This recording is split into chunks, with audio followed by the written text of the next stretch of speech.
સાબરકાંઠા જિલ્લામાં કોંગ્રેસને વધુ એક ઝટકો। કાંતિ ખરાડીના વિસ્તારમાં ભાજપે પાડ્યું છે ગાબડું। અમીરગઢમાં ભાજપના સંમેલનમાં 150 કોંગ્રેસ કાર્યકર્તાઓએ કેસરિયા કર્યા છે।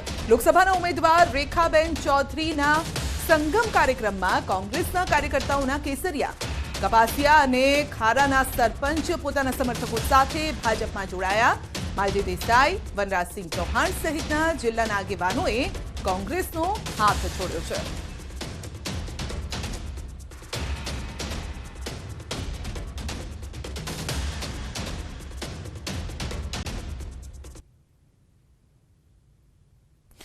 તો ગુજરાત ભાજપના બાકી 11 ઉમેદવારોના નામને લઈને મોટા સમાચાર છે। ગમે તે ઘડીએ ભાજપ જાહેર કરી શકે છે 11 ઉમેદવારોના નામ। સૂત્ર પાસેથી આ માહિતી સામે આવી છે। 11 માંથી 5 વર્તમાન સાંસદોની ટિકિટ કપાશે।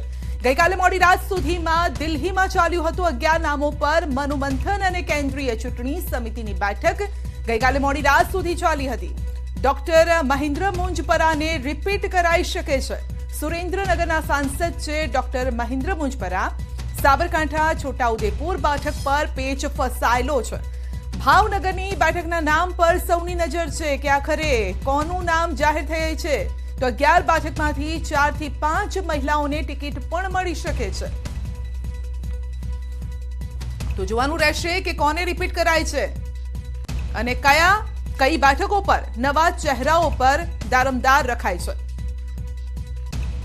તો 11 માંથી 5 વર્તમાન સાંસદોની ટિકિટ કપાશે, જેનો મતલબ એ છે કે 6 એ નવા ચહેરા પણ હશે, પરંતુ કઈ સીટ પર કયો ચહેરો હશે તેને લઈને આ મંથન ચાલ્યું હતું।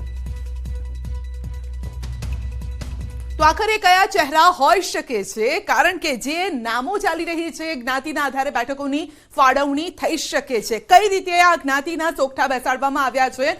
તો મહેસાણામાં કડવા પટેલ, જૂનાગઢમાં કોળી, કારણ કે આ એવા વિસ્તારો છે જ્યાં જ્ઞાતિનું પ્રભુત્વ વધુ છે। સુરેન્દ્રનગરમાં પણ કોળીને ટિકિટ અપાઈ શકે છે। સાબરકાંઠામાં ઓબીસી ઠાકોર સેનામાંથી કોઈને ટિકિટ અપાઈ શકે છે। ભાવનગરમાં પણ કોળી સમાજનો ચહેરો હોઈ શકે છે, કારણ કે આ એવા વિસ્તારો છે જ્યાં આ મતદારોની સંખ્યા વધુ છે ને બીજેપીને હંમેશા જોઈ છે અથવા તો કોઈ પણ પાર્ટીને આપણે જોતા આવ્યા છીએ કે જ્યાં જે વિસ્તારમાં જે જ્ઞાતિના, જે સમુદાય ના લોકો અથવા તો મતદારો વધારે હોય એ જ્ઞાતિને મહત્વ આપવામાં આવતું હોય છે। વડોદરામાં સવર્ણ બ્રાહ્મણ સમાજમાંથી હોઈ શકે છે। વલસાડમાં આદિવાસી, કારણ કે આદિવાસી બેલ્ટ છે। અમદાવાદ પૂર્વ તો સવર્ણને અપાઈ શકે છે ટિકિટ। દાહોદમાં પણ આદિવાસી, કારણ કે આદિવાસી બેલ્ટ છે।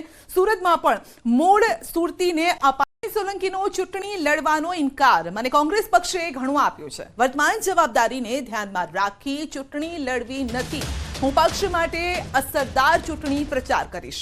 હું આજીવન કોંગ્રેસનો સૈનિક રહીશ। હું કેન્દ્રીય નેતૃત્વના આદેશનું પાલન કરીશ।